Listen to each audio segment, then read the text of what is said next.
നമസ്കാരം, ഞാൻ ഡോക്ടർ അഞ്ജലി. നമ്മളെല്ലാവരും കഴിക്കുന്നൊരു കാര്യമാണ് ഈ നിലക്കടല. ചിലർ ഇതിനെ കപ്പലണ്ടി, കടല, ഗ്രൗണ്ട് നട്ട്, പീനട്ട് എന്നൊക്കെ വിളിക്കുന്ന ഈ നിലക്കടല കഴിക്കുന്ന സമയത്ത് പല ആളുകൾക്കൊരു ഡൗട്ട് ഉണ്ടാവാറുണ്ട്. ഇത് കഴിച്ചതിനാൽ കൊളസ്ട്രോൾ നന്നായിട്ട് കൂടുമോ, തടി നന്നായിട്ട് കൂടുമോ, മുഖത്ത് കുരുള്ള ആളുകളൊക്കെ ആണെങ്കിൽ മുഖത്ത് കുരു നന്നായിട്ട് കൂട്ടുമോ, അല്ലെങ്കിൽ ഓയിലിൻ്റെ പ്രൊഡക്ഷൻ നന്നായിട്ട് കൂട്ടുമോ എന്നുള്ളൊരു ഡൗട്ടൊക്കെ. പിന്നെ മറ്റുള്ളവർക്കുള്ളൊരു ഡൗട്ടാണ് ഇതിൻ്റെ തൊലി കഴിക്കാനായിട്ട് പറ്റുമോ, അല്ലെങ്കിൽ വറുത്തിട്ടാണോ കഴിക്കേണ്ടത്, വേവിച്ചിട്ടാണോ കഴിക്കേണ്ടത്, എങ്ങനെ കഴിക്കുന്നതാണ് കൂടുതൽ ബെറ്റർ ആയിട്ടുണ്ടാകുക എന്നൊക്കെ പലർക്കുള്ളൊരു സംശയമാണല്ലേ. ധാരാളം vitamins, minerals, anti oxidants, sodium ഇത്തരത്തിലൊക്കെ പറയുന്ന ധാരാളം ന്യൂട്രിയൻസ് അടങ്ങിയിട്ടുള്ളൊരു കാര്യമാണ് ഈ നിലക്കടല. അപ്പോൾ പൊതുവേ പലർക്കുള്ളൊരു ആദ്യത്തെ ഒരു ഡൗട്ടാണ് കൊളസ്ട്രോൾ കൂട്ടും എന്നുള്ളൊരു കാര്യം. ശരിക്കും പറയുകയാണെങ്കിൽ നിലക്കടലയിൽ 3 തരത്തിലുള്ള കൊഴുപ്പാണ് അടങ്ങിയിരിക്കുന്നത്. Saturated fat, polysaturated fat, monosaturated fat, ഇങ്ങനെ പറയുന്ന 3 കൊഴുപ്പ്. ഇതിൽ കൂടുതലും മോണോസാച്ചുറേറ്റഡ് ഫാറ്റാണ് കുറച്ചും കൂടി കൂടുതലുള്ളത്. ഇതിലത്തെ ഈ ഒരു സാച്ചുറേറ്റഡ് ഫാറ്റ് എന്ന് പറയുന്നൊരു കാര്യം ശരീരത്തിനകത്ത് മോശം കൊഴുപ്പിനെയല്ല കൂട്ടുന്നത്, ശരിക്കും പറഞ്ഞാൽ നല്ല കൊഴുപ്പിനാണ് ഇത് കൂട്ടുക.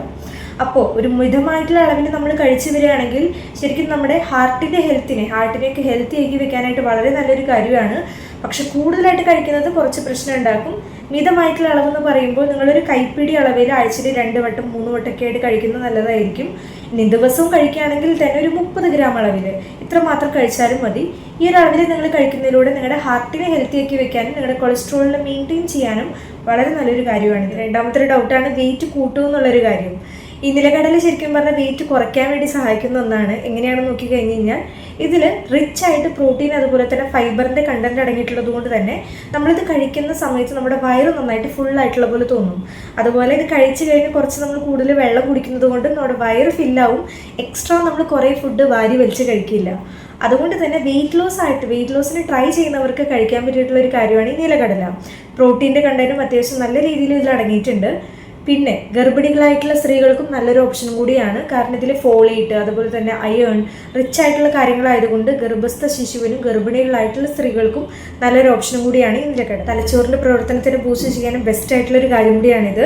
ഒരു 100 ഗ്രാം നമ്മൾ നിലക്കടല എടുക്കുകയാണെങ്കിൽ 85% നിയാസിൻ എന്ന് പറയുന്നൊരു കണ്ടന്റ് അടങ്ങിയിട്ടുണ്ട്. ഇത് നമ്മുടെ ബ്രെയിനിൻ്റെ ഫംഗ്ഷൻ കുറച്ചൊന്ന് കൂട്ടി വയ്ക്കുന്നതിനും മെമ്മറിനെ നന്നായിട്ടൊന്ന് ബൂസ്റ്റ് ചെയ്യാനും സഹായിക്കുന്ന പലതരം പഠനങ്ങളും തെളിയിച്ചിട്ടുണ്ട്. കൂടുതലും ഈ ഡെമെൻഷ്യ കണ്ടീഷൻ, അൾഷിമർ ഡിസീസ് പോലെയുള്ള കണ്ടീഷൻസ് ഇതിനൊക്കെ വളരെയധികം സഹായിക്കും. പക്ഷേ കൂടുതലും കുറച്ച് ബെനിഫിറ്റ് നമുക്ക് കിട്ടണമെന്നുണ്ടെങ്കിൽ ഒന്ന് കുതിർത്ത് നമ്മൾ കഴിക്കില്ലേ, വെള്ളത്തിലിട്ടിട്ട് കുതിർത്ത് കഴിക്കുന്നതായിരിക്കും കുറച്ചും കൂടി ബെറ്റർ ആയിട്ടുള്ളൊരു ഓപ്ഷൻ. ഗർഭിണികൾക്കും പ്രായമായവർക്കും പോലെ തന്നെ കുട്ടികൾക്കും കൊടുക്കാൻ പറ്റിയിട്ടുള്ള ഏറ്റവും നല്ലൊരു ന്യൂട്രീഷ്യസ് ആയിട്ടുള്ള ഒരു കാര്യം കൂടിയാണ് ഈ പീനട്ട് എന്ന് പറയുന്നത്. കാരണം ഇതിൽ പ്രോട്ടീൻ്റെ കണ്ടന്റ് ധാരാളം അടങ്ങിയിട്ടുള്ളത് കൊണ്ട് തന്നെ കുട്ടികളുടെ ബോണിൻ്റെ ഹെൽത്തിനും മസിൽസിൻ്റെ ഗ്രോത്തിനും വളരെയധികം സഹായിക്കും. പക്ഷെ നിങ്ങൾ കൊടുക്കുന്ന സമയത്ത് ഒരു കാര്യം കൂടി മാത്രം ശ്രദ്ധിക്കുക. 7 വയസ്സിന് താഴെയുള്ള കുട്ടികൾക്ക് അല്ലെങ്കിൽ ചെറിയ കുട്ടികൾക്കൊക്കെ കൂടുതൽ നിങ്ങൾ പീനട്ട് അങ്ങനെ തന്നെ കൊടുക്കരുത്. കാരണം ഇത് കഴിക്കുന്ന സമയത്ത് ചിലപ്പോൾ അവർ ചിരിക്കുക, ഓടുക, ചാടുക അങ്ങനെയൊക്കെ ചെയ്ത് കഴിഞ്ഞ് കഴിഞ്ഞാൽ അത് ശ്വാസനാളത്തിലേക്ക് പോകാനുള്ള ചാൻസസ് ഉണ്ടാകും. അപ്പോൾ ആ ഒരു കാര്യം കൂടി നിങ്ങൾ ശ്രദ്ധിക്കുക. നിങ്ങൾക്ക് വേണമെങ്കിൽ പീനട്ട് ബട്ടർ എന്നുള്ളൊരു ഫോമിൽ അല്ലെങ്കിൽ പീനട്ട് കുറച്ച് തേനിൻ്റെ കൂടെ അരച്ചിട്ടോ അങ്ങനെ വേണമെങ്കിൽ നിങ്ങൾക്ക് കൊടുക്കാം. ഇതും നിങ്ങളുടെ കുട്ടികളുടെ ഭക്ഷണത്തിന് കൂടെ ഉൾപ്പെടുത്താനും കൂടി നിങ്ങൾ ശ്രദ്ധിക്കും. ഇതിൻ്റെ മറ്റൊരു ഗുണമാണ് നമ്മുടെ സ്കിന്നിനും ഹെയറിനും. ഇതിലടങ്ങിയിരിക്കുന്ന വൈറ്റമിൻ ഇ അതുപോലെ തന്നെ വൈറ്റമിൻ സി എന്ന് പറയുന്നത് നമ്മുടെ മുഖത്ത് ചുളിവുകളൊക്കെ നന്നായിട്ട് കുറയ്ക്കാനും മുഖത്തിൻ്റെ കറുത്ത പാടുകളുണ്ട് അല്ലെങ്കിൽ കണ്ണിൻ്റെ അടിയിൽ കറുത്ത പാടുകളൊക്കെ ഉണ്ടെങ്കിൽ അതിനൊക്കെ നന്നായിട്ട് കുറയ്ക്കാനും വളരെയധികം സഹായിക്കുന്നതാണ്. പക്ഷെ ചില ആളുകൾക്കുള്ളൊരു ഡൗട്ടാണ് ഇത് കൂടുതലായിട്ട് കഴിച്ചു കഴിഞ്ഞാൽ നമ്മുടെ മുഖത്ത് കുരു വരുമോ അല്ലെങ്കിൽ ഓയിലിൻ്റെ പ്രൊഡക്ഷൻ കുറച്ച് കൂട്ടുമെന്നൊക്കെ ഉള്ളൊരു കാര്യം. പക്ഷേ നിങ്ങൾ മിതമായിട്ട് കഴിക്കുകയാണെങ്കിൽ ശരിക്കും പറഞ്ഞാൽ നമ്മുടെ പ്രശ്നത്തിനെ കുറയ്ക്കുകയാണ് ഇത് ചെയ്യുക. കാരണം ഇത് നമ്മുടെ സിബേഷ്യസ് ഗ്ലാൻഡിൻ്റെ പ്രൊഡക്ഷനെ കുറച്ചൊന്ന് കൺട്രോൾ ചെയ്തിട്ട് സിബത്തിൻ്റെ പ്രൊഡക്ഷനെ കുറച്ച് കുറയ്ക്കുകയാണ് നോർമലി ഇത് ചെയ്യുന്നത്. അതുപോലെ തന്നെ ഈ ക്യാരറ്റിലും ബീട്രൂട്ടിലൊക്കെ കണ്ടുവരുന്ന വൈറ്റമിൻ ബി കോംപ്ലക്സിൻ്റെ അളവിനേക്കാൾ കുറച്ചും കൂടി കൂടുതൽ നമുക്ക് ഈ പീനട്സിൽ കിട്ടുന്നത് കൊണ്ട് തീർച്ചയായിട്ടും നിങ്ങൾക്ക് ഈ ഒരു കാര്യം ഉപയോഗിക്കാം. എന്നാൽ ചില ആളുകൾക്ക് പീനട്സിൽ പ്രോട്ടീൻ അലർജി ഉള്ളവരും ഉണ്ട്. അങ്ങനെ അലർജി ഉള്ളവരാണെങ്കിൽ മുഖത്ത് കുരു വരാനും അതുപോലെ തന്നെ അർട്ടിക്കേരിയ പോലെയുള്ള കാര്യങ്ങൾ ശരീരത്തിലേക്ക് ഇങ്ങനെ തടിച്ചിങ്ങനെ പൊന്തുന്ന ചില കണ്ടീഷൻസ് കണ്ടുവരാറുണ്ട്. അത്തരത്തിൽ പ്രോട്ടീൻ അലർജി ഉള്ളവരാണെങ്കിൽ തീർച്ചയായിട്ടും ഇത് ഒഴിവാക്കാനായിട്ട് നോക്കുക. പിന്നെ ചില ആളുകൾക്ക് ഇത് കഴിക്കുന്നതിലൂടെ പൈൽസ് പോലെയുള്ള കണ്ടീഷൻസും കണ്ടുവരാറുണ്ട്, കാരണം ഇതിൽ ചൂട് മൂലം. അങ്ങനെയുള്ളവരും ഇത് തീർച്ചയായിട്ടും ഒഴിവാക്കാവുന്നതും കൂടിയാണ്. ഓവറോൾ ആയിട്ട് നമ്മൾ പറയുകയാണെങ്കിൽ ധാരാളം ഹെൽത്ത് ബെനിഫിറ്റ്സ് കിട്ടുന്ന ഒരു കാര്യം തന്നെയാണ് ഈ പീനട്സ് എന്ന് പറയുന്നത്. പക്ഷെ പല ആളുകൾ കഴിക്കുന്ന രീതിയാണ് കുറച്ചും കൂടി മോശമായിട്ടുള്ളത്.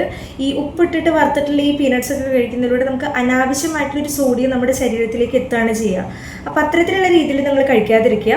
നമ്മുടെ ഈ പച്ചയ്ക്ക് കിട്ടുന്ന ഈ ഒരു പീനട്ട്സ് ഉണ്ടല്ലോ, നിലക്കടല, ആ ഒരു കാര്യം നിങ്ങൾക്ക് വേണമെങ്കിൽ പുഴുങ്ങിയിട്ടോ അല്ലെങ്കിൽ നിങ്ങൾ ജസ്റ്റ് ഒന്ന് വേവിച്ചിട്ട് കുറച്ച് മസാലയൊക്കെ ഇട്ടിട്ട് നിങ്ങൾക്ക് അങ്ങനെ വേണമെങ്കിൽ കഴിക്കാം. അല്ലെങ്കിൽ കുറച്ച് അരച്ചിട്ട് നമുക്ക് കറിയിൽ ഒരു പാല് പോലെ, നമ്മൾ തേങ്ങാപ്പാലൊക്കെ യൂസ് ചെയ്യുന്നത് പോലെയായിട്ട് കറിയിലൊരു തിക്നെസ് കൂട്ടാനായിട്ടുള്ള രീതിയിൽ നമുക്ക് അരച്ചിട്ട് വേണമെങ്കിൽ ഉപയോഗിക്കാം. അങ്ങനെയൊക്കെയുള്ള രീതിയിൽ കഴിക്കുകയാണെങ്കിലായിരിക്കും കുറച്ചും കൂടി ബെറ്റർ ആയിട്ടുണ്ടാകുക. തീർച്ചയായിട്ടും എല്ലാവരും ഫുഡിലെടുത്ത് ഉൾപ്പെടുത്താനായിട്ട് ശ്രദ്ധിക്കുക. ശരീരത്തിലെ ഗുഡ് കൊളസ്ട്രോളിനെ കൂട്ടാൻ, ഹാർട്ടിനെ മെയിൻറ്റെയിൻ ചെയ്യാൻ, നമ്മുടെ തടി നന്നായിട്ട് കുറയ്ക്കാൻ, പ്രോട്ടീൻ്റെ നല്ലൊരു സോഴ്സിന് വേണ്ടി എന്നൊക്കെ പറയുന്ന എല്ലാ രീതിയിലുള്ള ഗുണങ്ങളും തീർച്ചയായിട്ടും ലഭിക്കും. സോ എല്ലാവർക്കും ഈ ഒരു വീഡിയോ ഇഷ്ടപ്പെട്ടു എന്ന് വിചാരിക്കുകയാണ്. ഇൻഫോർമേറ്റീവായി തോന്നുകയാണെങ്കിൽ തീർച്ചയായിട്ടും ലൈക്ക് ചെയ്യുക. ചാനലിൽ പുതിയ ആരെങ്കിലും ഉണ്ടെങ്കിൽ സബ്സ്ക്രൈബ് ചെയ്ത് സപ്പോർട്ട് ചെയ്യാൻ കൂടി മറക്കരുത്. സോ മറ്റൊരു വീഡിയോയിൽ വീണ്ടും കാണുന്നതുവരെ നന്ദി, നമസ്കാരം.